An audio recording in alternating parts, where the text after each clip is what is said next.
بسم الله الرحمن الرحيم الحمد لله رب العالمين والصلاة والسلام على أشرف المرسلين سيدنا محمد وعلى آله وأصحابه أجمعين التابعين ومن تبعهم بإحسان إلى يوم الدين. പ്രിയമുള്ള സഹോദരങ്ങളെ,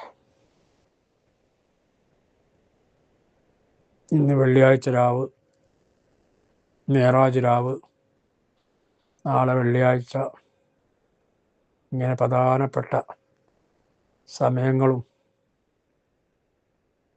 ദിവസങ്ങളൊക്കെയാണ്. അതുകൊണ്ട് എല്ലാവരും അത് ഖൈറായ വിഷയത്തിൽ ഉപയോഗപ്പെടുത്താൻ വേണ്ടി ശ്രമിക്കുക. റബ്ബ് തൗഫീഖ് നൽകട്ടെ. പലരും ചോദിക്കുന്നുണ്ട്, എന്നാണ് മേറാജ് നോമ്പ് ഇവിടെ എന്ന്. ഇവിടെ നമുക്ക് ലഭ്യമായ വിവരമനുസരിച്ച് UAE-യിലും അതുപോലെ മറ്റു ഗൾഫ് നാടുകളിലും അങ്ങനെ തന്നെയാണെന്ന് ഞാൻ മനസ്സിലാക്കുന്നത്. നാളെയാണ് 27, ഇന്ന് 27-ാം രാവ്. മേറാജിൻ്റെ നോമ്പ് നമ്മൾ സാധാരണ നോക്കുന്നവരാണ്, കൂടുതൽ വിശദമാക്കേണ്ട കാര്യമില്ല. എന്നിരുന്നാലും ചിലർക്കൊക്കെ ഫിത്ന ഉണ്ടാക്കുന്ന ചില ആളുകളുണ്ട്. സുന്നത്തില്ലാത്ത നോമ്പാണ്, അങ്ങോട്ടാണെന്നൊക്കെ പറഞ്ഞിട്ട്. അതൊന്നുമല്ല, പണ്ഡിതന്മാരൊക്കെ അത് കിതാബിൽ രേഖപ്പെടുത്തി വെച്ചിട്ടുണ്ട്.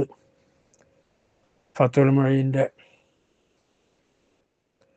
ഹാഷിയായ ഇആനത്തു താലിബീൻ, അതുപോലെ ഹാഷിയത്തുൽ ബാജൂരി, ഫത്തുൽ അല്ലാം ജമൽ, ഫത്താവ സുയൂത്തി, ഫത്താവ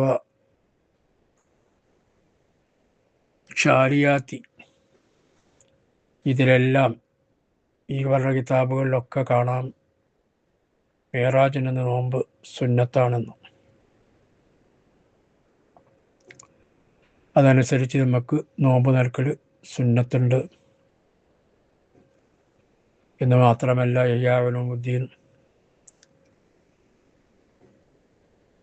പോലെയുള്ള കിതാബിൽ, ഇഹ്യാ ഉലൂമുദ്ദീൻ ബഹുമാനപ്പെട്ട ഇമാം ഗസാലി ഇമാമിൻ്റെ കിതാബാണ്. അതുപോലെ തന്നെ ഗുനിയത്ത് മുഈദുൽ ശൈഖ് തങ്ങളുടെ കിതാബാണ്. അതിലൊക്കെ അത് സംബന്ധിച്ച് അതിൻ്റെ മഹത്വം വിവരിക്കുന്ന ഹദീസും നമുക്ക് കാണാൻ കഴിയും. വല്ലവനും റജബ് 27-ൻ്റെ അന്ന് നോമ്പെടുത്താൽ, 27-ൻ്റെ പകല് വല്ലവനും നോമ്പെടുത്താൽ അവനക്ക് സിത്തീന ഷഹറ, 60 മാസം നോമ്പെടുത്ത പ്രതിഫലം എഴുതപ്പെടുമെന്ന് റസൂലുള്ളാഹി സ്വല്ലല്ലാഹു അലൈഹി വസല്ലം തങ്ങളെ തൊട്ട് ഹദീസ് റിപ്പോർട്ട് ചെയ്തതായിട്ട് കാണാം.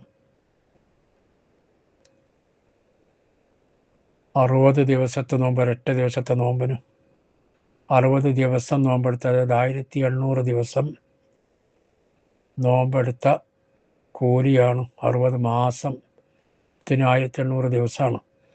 1800 ദിവസം നോമ്പെടുത്ത കൂലി ലഭിക്കുമെന്നാണ്. അല്ലാഹു സുബ്ഹാനഹു വ തആല തൗഫീഖ് നൽകുമാറാകട്ടെ. അതുകൊണ്ട് എല്ലാവരും, ഇപ്പം ഇന്ന് വ്യാഴാഴ്ച ചിലപ്പോൾ നോമ്പെടുത്ത ആളുകളുണ്ടാവും. നാളത്തെ ദിവസം ആണ് മേറാജിൻ്റെ ദിവസം. ഇവിടെ ഗൾഫ് നാടുകളിൽ, നാട്ടിൽ മറ്റന്നാളുമാണ്. അപ്പം അതിനനുസരിച്ചൊക്കെ നിയ്യത്ത് വെച്ചിട്ട് നോമ്പെടുക്കുക. മേറാജിൻ്റെ ദിവസത്തിലെ സുന്നത്ത് നോമ്പ് ഞാൻ എടുക്കുന്നു നിയ്യത്ത് വെക്കുക.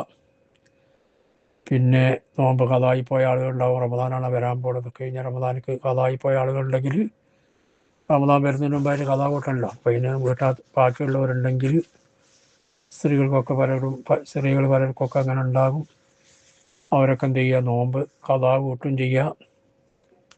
നോമ്പ് ഖളാ കൂട്ടുന്നത് കരുതി ആദ്യമായിട്ട് കഴിഞ്ഞ റമദാനിൽ നിന്ന് നഷ്ടപ്പെട്ട അതായ നോമ്പിന് ഖളാ കൂട്ടാൻ ഞാൻ കരുതി എന്ന് നിയ്യത്ത് വെക്കുക. ഫർദായ നോമ്പിന് ആദ്യം നിയ്യത്ത് വെച്ചിട്ട് അതിൻ്റെ കൂടെ മേറാജിൻ്റെ സുന്നത്ത് നോമ്പ് കൂടി കരുതിയാൽ ഖളാ കൂടും ചെയ്യും, മേറാജിൻ്റെ സുന്നത്ത് നോമ്പ് ലഭിക്കുകയും ചെയ്യും.